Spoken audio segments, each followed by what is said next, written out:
gıyza bağda ol gıdi yaştı küptür dermet ağır halla ol gıyza neme bollu deyip soramda dedi sen oğlanım bitirdi yara men burun gamat geldim yalın gıyza bağda ol gıdi yaştı küptür dermet ağır halla ol gıyza neme bollu deyip soramda dedi sen oğlanım bitirdi yara ne biçim gödel gıydı attılar kavudu ne edip bir vefa bulup bilirken yara ne edip dözdüler beyle iyice çıkıladı ne biçim anlattılar verip yanın bana ne biçim gödel gıydı attılar kavudu ne edip bir vefa bulup bilirken yara ne edip dözdüler beyle iyice çıkıladı ne biçim anlattılar verip yalan bana.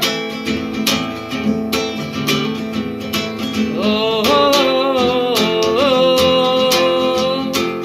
oh.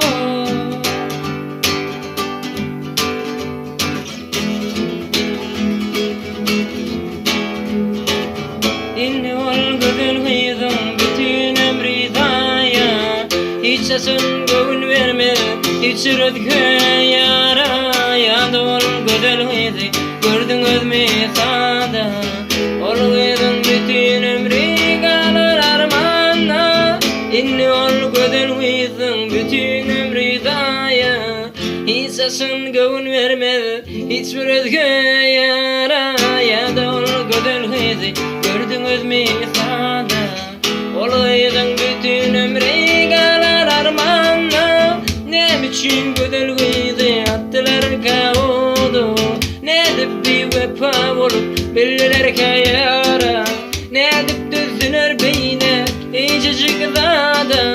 ne biçim anlattılar verip yalan vada ne biçim gödül gıydı attılar kavudu ne edip bir vefa bulup bilirken yara ne edip düzdüler beyne iyice çıkıladı ne biçim anlattılar beni bir yalan bana.